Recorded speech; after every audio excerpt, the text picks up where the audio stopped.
श्री अधिरंजन चौधरी जी से कि वे अपना संबोधन प्रस्तुत करें। Honorable Vice President of India, Honorable Speaker Lok Sabha, Honorable Prime Minister of India, Parliamentary Affairs Minister of both the houses, Opposition leaders, Kharge ji, all my senior leaders and distinguished, esteemed colleagues of both Lok Sabha and Rajya Sabha. Having seized this opportunity without making any compunction, without mincing any word, I must state that I feel elevated and elated of having been stood in this podium, which had witnessed a caravan of historical episodes and numerous momentous events in the midst of the galaxy of luminaries who had rigged up their brain and burned the midnight oil to frame the Constitution of India in this august house, which is called at the time Constituent Assembly. So we are proud of all of them, numbering 389 members, including 296 from British India and 93 from princely states. In this house also, in this house, in the year 1947, 22nd January, the objectives resolution, numbering 8, was passed, was adopted, which was proposed by Jawaharlal Nehru ji also, which had inspired the shaping of our constitution in subsequent stages also. So now, in this august house, all of us are well experienced and known the journey, the odyssey of our constitution. From colonial past to independent India, we have observed the transition of the destiny of this great country named after India. It is astonishing to note that those 389 members intensively discussed among them for 2 years, 11 months and 19 days and produced the largest constitution of the world, led by Baba Saheb Ambedkar, the father of Indian Constitution. We have been gifted with 395 articles. Also, 22 parts and 8 schedules. Naturally, the house, which is called Central Hall, it is a historic hall. It is not. It will not be known by simply its architectural splendor, but its illustrious legacy.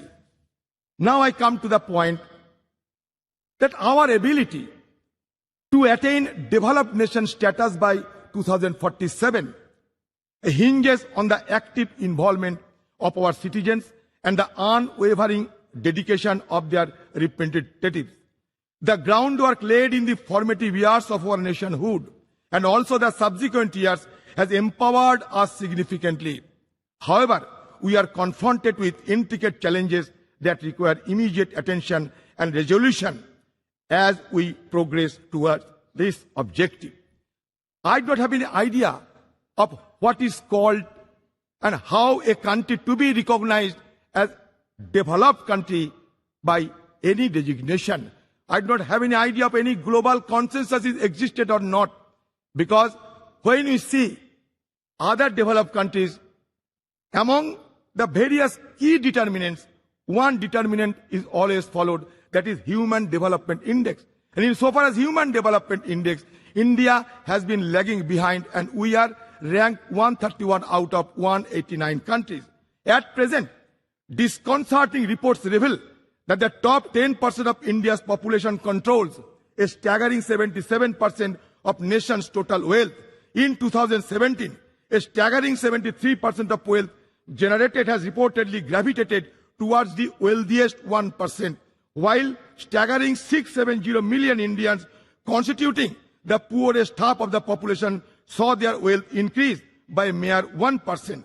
This stark disparity presents a crucial challenge in ensuring that millions of people living below the poverty line have access to fundamental necessities like food, shelter and healthcare, a prerequisite for advancing towards developed nation status. While India boasts of a sizable youth population, high unemployment rates pose a significant hurdle to leveraging this demographic advantage. Addressing this challenge is paramount, necessitating a concerted focus on job creation and the encouragement of entrepreneurship. It is essential to enable India's youthful population to contribute substantially to the country's economic growth and development. Despite India being the world's fifth largest economy, our per capita GDP falls far behind that of developed nations. Tackling this economic growth challenge requires pro-growth government policies, maintaining low inflation, reducing interest rates, alleviating unemployment, fostering a skilled workforce, bolstering purchasing power, stimulating demand, and enhancing the healthcare and education sector. India must prioritize the development of a globally competitive, labor-intensive manufacturing sector capable of generating significant employment opportunities. In sum, addressing the pressing issue of high youth unemployment is a pivotal step for India's march toward developed nation status by 2047. I am impatient. I do not want to wait till 2047. Why not before 2047? To realize the vision of becoming developed nation, India must pursue a growth trajectory that is both comprehensive and sustainable. Economic growth must be all-inclusive, benefiting every citizen. An overarching focus on human development, encompassing access to healthcare, education and essential services must be implemented holistically.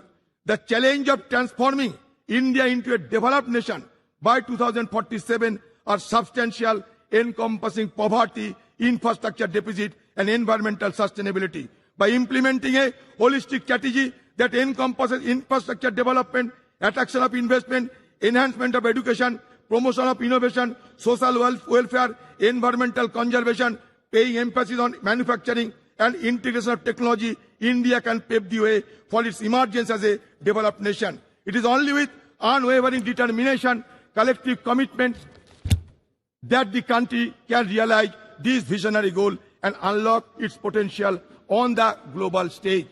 I will conclude by saying that धरती सिखाते हमने सबको बोझ उठाना, गगन सिखाते हमने ऊपर उठते जाना, सूरज की लाली से सीखा जग आलोकित करना, चंदा की किरणों से सीखा सबको पीड़ा हरना, पर्वत ने सिखाए हमने दृढ़ संकल्प बनाना, नदी सिखाए हमने आगे बढ़ते जाना, सागर की लहरों ने सीखा दुख सुख सहे जाना, और तूफान ये सिखलाते हैं आफत में ना घबराना और आफत से टकराना. हम चाहते हैं कि ये separation of power should be maintained in a judicious manner and also in presence of all the guiding light of our country. I must suggest that India is not a homogeneous society, rather it is a heterogeneous society. But now the need of the hour is to maintain the harmonious society. With this word, I am concluding my speech. Thank you. Jai Hind, Bande Mataram.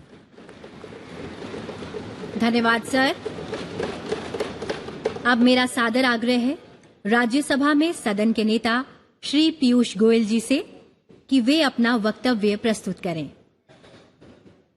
Rajya Sabha के सभापति आदरणीय जगदीप